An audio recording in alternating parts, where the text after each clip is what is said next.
And to give you more on this, I'm joined by DD India correspondent Akshay Dongre. Good morning, Akshay. Now, External Affairs Minister's US visit this time has been really significant and highly productive. From tariff reduction to wide-ranging discussions, tell us the key highlights of the visit. Well, Deepika, first of all, we are talking about the critical mineral summit that's happening there. And, something that the world has realized in the last 2 years is that without critical minerals, all of the emerging technologies, including the AIs, the semiconductors, advanced manufacturing sector, it's all dependent on semiconductors. It's all dependent on critical minerals that make it happen, that are the core components of these advanced technologies.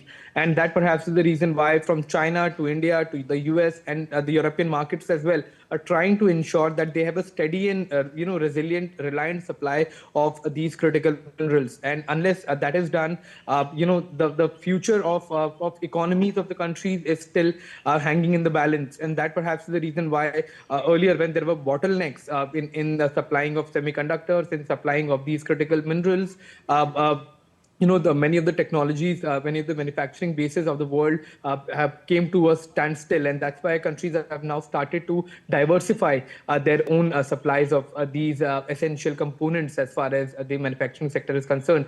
And this meeting of Dr. Jaishankar in the US is one of the most important ones as far as India ensuring that they also have a diversified, areas from where they can source these critical minerals, the kind of critical minerals that are being, that are being explored in India, also have a steady market as far as the global trade is concerned.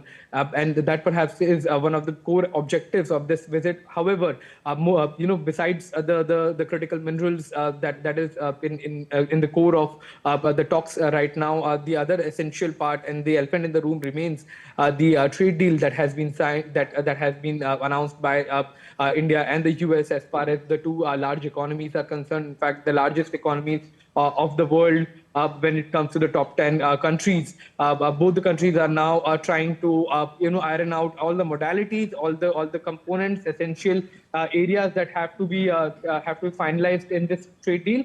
And perhaps the visit of Dr. S. Jaishankar to US is also to ensure that any future announcement of high-level visits also are finalized during this visit. So we can expect high outcomes. We can expect how high level meetings between the leadership of India and the US now that the trade deal is finalized, is announced, and trade to be taken to a next level altogether when it comes to the trade ties between India and the US are concerned. And this particular trade deal has perfectly set the tone for the critical ministerial meeting, where the supply chain security is also in focus. Tell us more about that, because there are concerns, common concerns rather, which both the democracies are sharing right now. Well, the world has seen China emerging as one of the largest supplier of critical minerals, one of the largest explorer, miner of critical minerals, and it sort of had a hegemony in that sector. The world was going fine unless a few years back when we saw bottlenecks emerging and China prioritizing its own market over the commitments it had made to other global economies, and that led to shortfall of semiconductors, that led to shortfall of these essential components, and the increase in price of electronic goods, increase in the price of RAMs, of laptops, of computers, essential technologies that are in problems in setting up data centers, etc. So now the world has come to a realization that a diversification needs to be done as far as these critical minerals are concerned, their sources are concerned, and a steady supply chain is to be established. And the initiatives that are being taken by the US, initiatives that are taken by India, can collaborate in future and provide both the countries with a steady supply of these essential components as far as the growth of both their respective economies are concerned. All right. Thank you so much, Akshay, for joining us and getting us the latest on External Affairs Minister's US visit.